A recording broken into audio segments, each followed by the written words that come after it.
नमस्कार, मैं आकांक्षा चान और आप देख रहे हैं द न्यूज़ ओशन। अमेरिका में एक बार फिर से हवाना सिंड्रोम नामक रहस्यमय बीमारी चर्चा में है। दुनिया के वैज्ञानिकों के लिए अबूझ पहेली बनी इस बीमारी के लक्षणों के बारे में अब सेंट्रल इंटेलिजेंस एजेंसी के निदेशक विलियम बर्नर्स ने सूचित किया है कि हाल ही में विलियम बर्नर्स अधिकारियों की टीम के साथ भारत के दौरे पर आए थे। मीडिया रिपोर्ट्स के मुताबिक यहां से वापस अमेरिका लौटने के बाद उन्होंने हवाना सिंड्रोम के लक्षणों के बारे में जानकारी दी है। खबर तो ये भी है कि उनके साथ दौरे पर आए अधिकारी और उनके परिजन भी इस अजीबोगरीब बीमारी के लक्षणों का भी अनुभव कर रहे हैं। इन खबरों के बाद अब सवाल उठने लगे हैं कि क्या भारत में भी इस बीमारी ने दस्तक दे दी है। पिछले 2 महीने में ये दूसरी बार है जब हवाना सिंड्रोम के मामले चर्चा में हैं। इससे पहले अगस्त में अमेरिकी उपराष्ट्रपति कमला हैरिस की वियतनाम यात्रा के दौरान भी इसको लेकर खबरें सामने आई थी।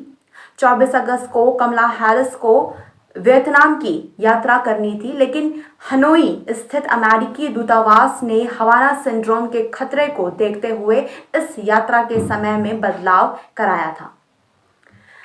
आगे आपको बताते हैं, कुछ रिपोर्ट्स में ये दावा किया जाता रहा है कि हवाना सिंड्रोम जैसी कोई बीमारी है ही नहीं, जबकि कुछ रिपोर्ट्स के मुताबिक यूएस और कनाडाई राजनयिक और उनके परिजनों में इसके मामले ज़्यादा देखे जाते हैं।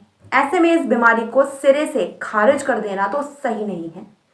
हवाना सिंड्रोम के अस्तित्व पर उठे सवालों को लेकर खुद विलियम बर्नर्स ने पिछले महीने ही कहा था कि मैं निश्चित रूप से आश्वस्त हूं कि हमारे अधिकारियों और परिवार के कुछ सदस्यों के साथ साथ अन्य अमेरिकी सरकारी कर्मचारियों ने जो भी अनुभव किया है वो वास्तविक है। आइए आगे आपको बताते हैं कि आखिर हवाना सिंड्रोम के बारे में जानने की इसके बारे में और कोशिश करते हैं। असल में हवाना सिंड्रोम के लक्षण और कारण ऐसे अजीबोगरीब हैं कि इसे वैज्ञानिक अब तक रहस्यमय बीमारी के रूप में ही देख रहे हैं। लंबे समय से ये समस्या अमेरिका सहित कई अन्य देशों में चर्चा का भी विषय बनी रही है। सबसे पहले तो साल 2016 में क्यूबा की राजधानी हवाना में अमेरिकी राजनयिकों ने इस बीमारी के लक्षणों के बारे में सूचित किया था। बाद में जर्मनी, ऑस्ट्रिया, रूस और चीन सहित अन्य देशों के राजनयिकों ने भी इसके बारे में जानकारी दी थी। हालांकि लक्षणों के आधार पर शोध कर रही वैज्ञानिकों की टीम को अब तक इस सिंड्रोम के कारणों का पता नहीं चल सका है। रिपोर्ट के मुताबिक इस सिंड्रोम के शिकार राजनयिक कई तरह के लक्षणों के बारे में भी बताते रहे हैं। कुछ में इसके लक्षण एक्यूट यानी कि अचानक से होने वाले हैं, जबकि कुछ में क्रॉनिक यानी कि हफ्ते से लेकर महीनों तक देखे गए हैं। राजनयिकों ने यह भी बताया है कि इस बीमारी में उन्हें और उनके परिजनों को मितली ठीक होने से सुनाई न देना, याददाश्त की दिक्कत, चक्कर आने जैसी समस्या भी होती है। कुछ लोगों ने कान में बहुत तेज आवाज़ आने के साथ साथ दर्द की भी शिकायत की है। इसके अलावा कुछ लोगों ने मस्तिष्क में तेज दबाव और सिर पर कंपन के साथ अनिद्रा जैसी दिक्कतों के बारे में भी बताया है।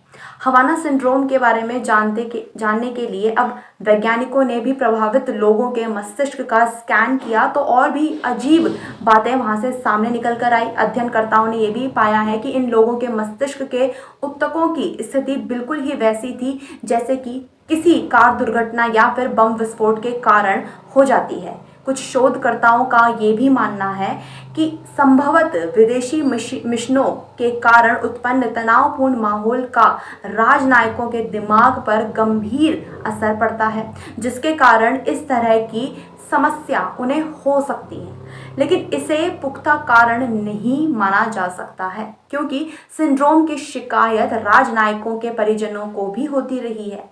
पिछले साल राष्ट्रीय विज्ञान अकादमी ने एक रिपोर्ट में ये भी बताया था कि संभवतः रेडियो फ्रिक्वेंसी एनर्जी के कारण मस्तिष्क में इस प्रकार की समस्या जन्म ले सकती है, पर वास्तविक कारण अब भी अनजान है। इसके अलावा आपको बता दें कि कुछ रिपोर्ट्स में ये भी दावा किया गया है कि असल में हवाना सिंड्रोम जैसी कोई भी समस्या होती ही नहीं है। अगर है तो ये सिर्फ चुनिंदा विभाग के लोगों में ही क्यों होती है। हालांकि अमेरिकी अधिकारी हवाना सिंड्रोम को वास्तविक बीमारी मानते रहे हैं। इसे समझने के लिए अब भी अध्ययन जारी है। खबर में बस इतना ही। चैनल को शेयर सब्सक्राइब करना ना भूलें। धन्यवाद।